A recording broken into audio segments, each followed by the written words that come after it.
Hola a todos, somos el grupo T y esta vez vamos a presentarles de nuestro proyecto llamado RoboVolt Superstar Soccer Deluxe Penalty Challenge. Bueno, este juego simula una tanda de penales básicamente, en donde el usuario es el pateador. Hemos querido hacer un pequeño guiño al equipo de RoboVolt dentro de nuestro juego. Una vez dentro del programa, el usuario debe seguir las siguientes instrucciones. Primero, seleccionar una canción y nombre de usuario en la entrada de texto, ambas enviadas mediante Word. Luego, presionar cualquiera de los dos botones de la tarjeta booster para avanzar hacia la faceta del juego en sí. Aquí, con el potenciómetro derecho, se debe ajustar entonces la potencia del tiro, que se puede ver como una barra azul horizontal en el display, y luego, con cualquiera de los dos botones de la booster, presionar para que se ejecute el disparo. Si termina en gol, el jugador se mantiene vivo en la tanda, y si termina siendo tapado el tiro o si se manda fuera, la tanda termina con una frase de Game Over y se muestra el puntaje acumulado de la tanda, sumándose un punto por cada penal convertido.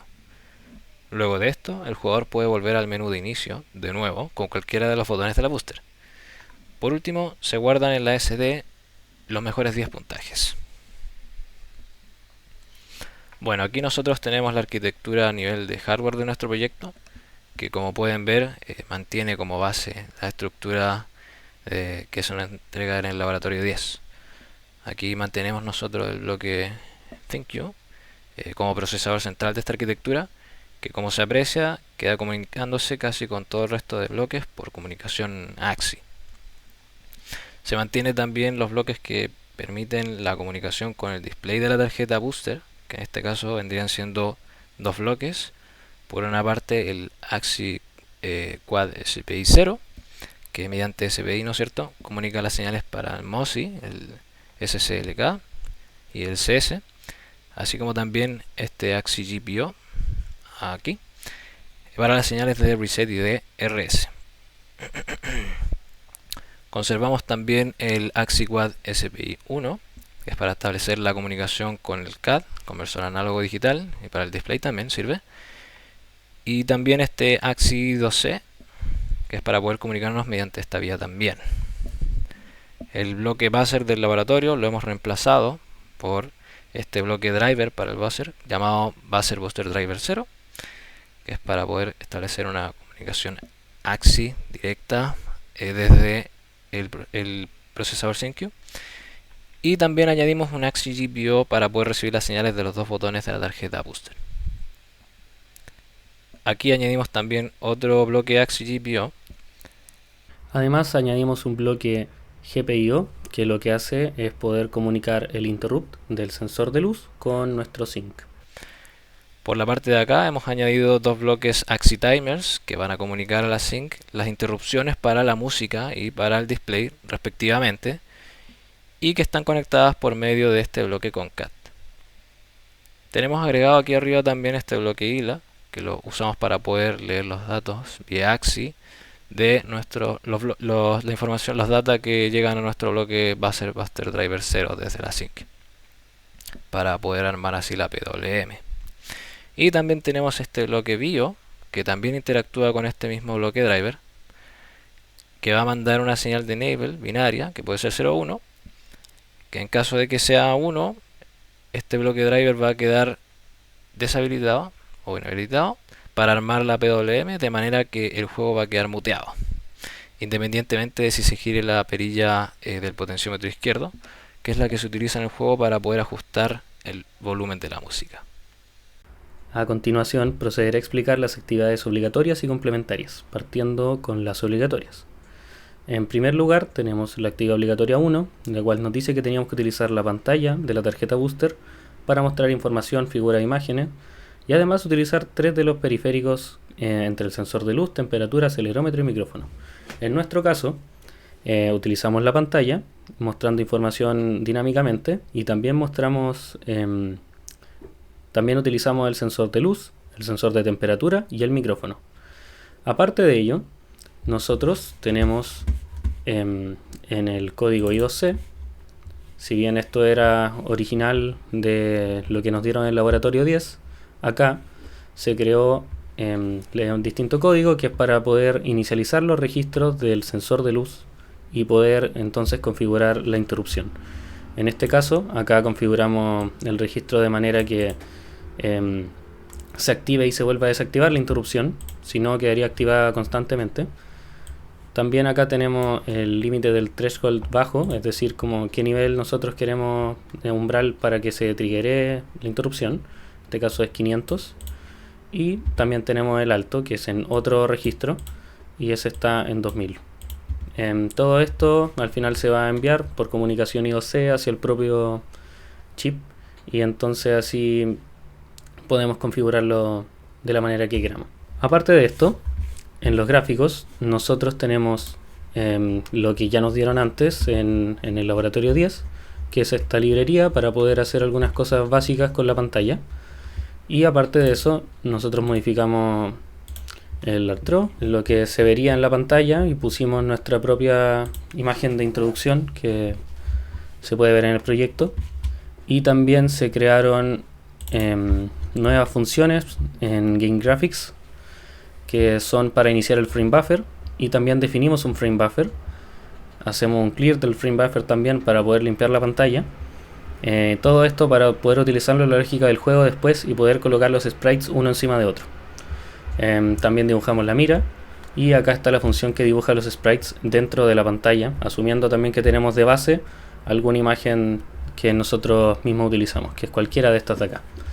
En nuestro caso, la mayoría del tiempo ocupamos el background normal y el dark background, que lo utilizamos cuando el sensor de luz triggerea que hay muy poca luz. En ese caso, la cancha del juego se pone más oscura, el pasto es verde más oscuro, si no es verde claro. En las demás son simplemente para poder utilizar distintas imágenes, ya que no quería reocupar la misma lógica que utilizamos con el archivo de intro, que fue el que utilizamos para la primera pantalla. Como bien se puede ver, también aquí tenemos inicializado una SID, que lo que hace es leer la temperatura, por ende ocupamos el sensor de temperatura, y con este número después se utilizará para utilizar aquí un srand y obtener un número aleatorio para después poder utilizarlo para calcular la habilidad del portero en cada tiro. Por último, para terminar con la primera actividad obligatoria, nosotros utilizamos el micrófono en el cálculo del tiro state. Nosotros calculamos el resultado del tiro, y acá, si se puede ver, hacemos una lectura del valor del micrófono cuando se llama esta función, y acá vemos que penaliza, es decir, el resultado del tiro dependiendo de cuánto ruido ambiente hay. Ahora, para la segunda actividad obligatoria, es decir, en la que nosotros teníamos que generar al menos 2 interrupciones por timer, y una ya sea el de temperatura o el sensor de luz, nosotros elegimos hacer 2 interrupciones por medio de timers, implementado en Vivado con el bloque AxiTimer, y también por medio de un bloque GPIO nosotros leemos el interrupt del sensor de luz, que como se puede ver en el esquemático del sensor de luz, este tiene un pin propio para poder, bien configurado ya como vimos antes por I2C, configurado esos thresholds, nosotros vamos a recibir el trigger de la interrupción si es que sube de cierto umbral o baja de cierto umbral por medio de GPIO. Acá en el archivo sound.c tenemos todo lo relacionado a lo que es audio, el sonido del buzzer. Entonces acá, como se puede ver, tenemos definido las direcciones, tenemos definido el ID de aquí del buzzer y del timer de la interrupción para el audio. Aquí inicializamos de nuevo el timer, tenemos para setear el interrupt system, tenemos aquí el handler, que lo que hace es tocar la siguiente nota, y como se puede ver aquí, al tocar la siguiente nota, primero vemos si es que el buzzer está ocupado o no, esperamos a que se desocupe, y luego de eso lo que hacemos es leer, ¿cómo se llama esto?, en la melodía, en el array, la frecuencia, la duración, y ya con eso podemos enviarlo junto con la lectura del potenciómetro escalada a la función initializeBuzzer, que esto lo que va a hacer es de referenciar esos punteros para luego poder leer los bits de control, y como bien dice acá, preparar como la información y poder después escribirla por medio de chillout al nuestro IP core, que después va a leer esto, lo va a asignar, va a hacer la lógica interna y va a sonar finalmente en el buzzer. Que esto también sirve para la actividad complementaria número 6.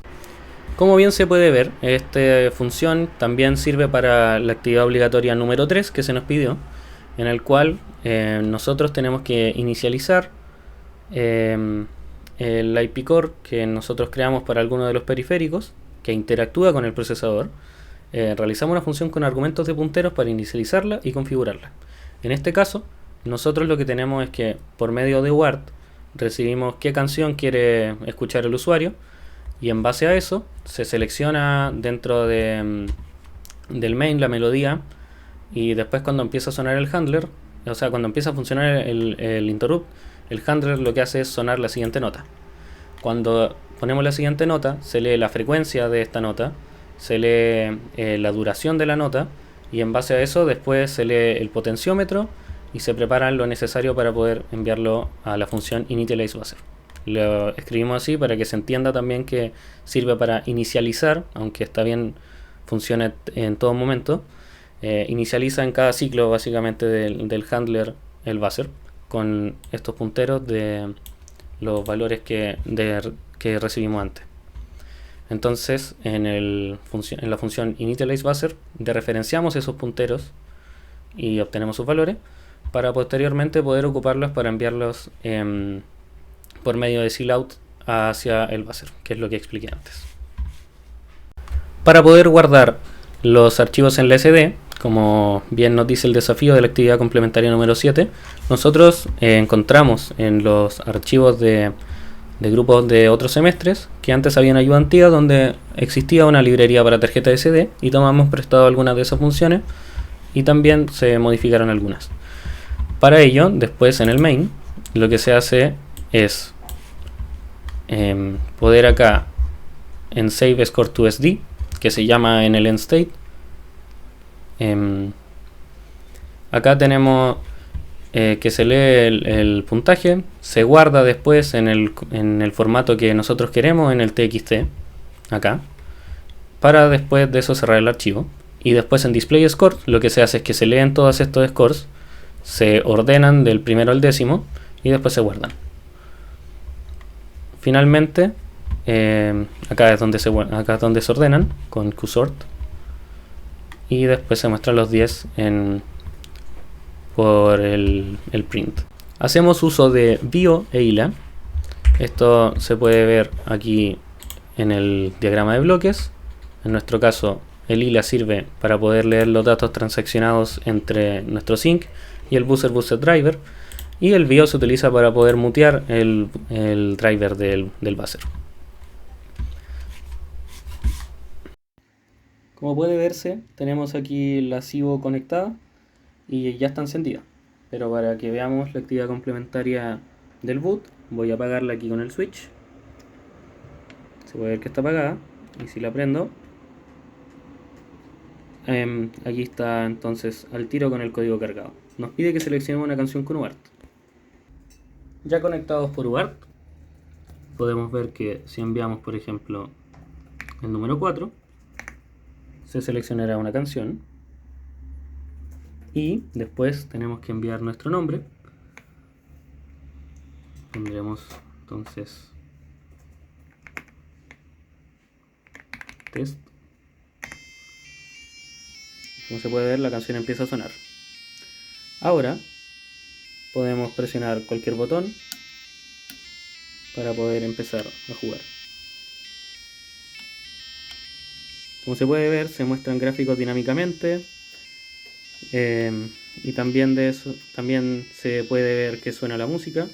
Podemos utilizar potenciómetro para poder medir la potencia del tiro. Se utiliza el micrófono también para poder penalizar, por ejemplo, si es que hubiera mucho ruido ambiente, como si estuviéramos en un estadio lleno. Y dependiendo de la luminosidad, también se puede hacer un trigger del sensor de luz. Aquí para poder ver el interrupt.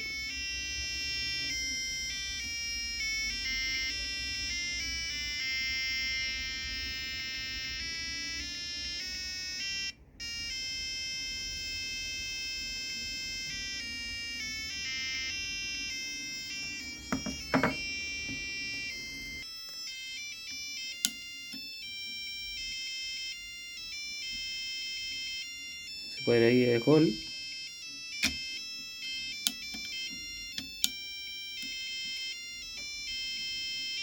y fallamos, lo cual nos lleva a la pantalla final, nos da el puntaje y empieza de nuevo el juego. Pero si vamos acá a nuestro Warp, se lee los puntajes del SD, que como se pueden ver estos puntajes no son de este juego, son de antes. Y aquí están los top 10 puntajes.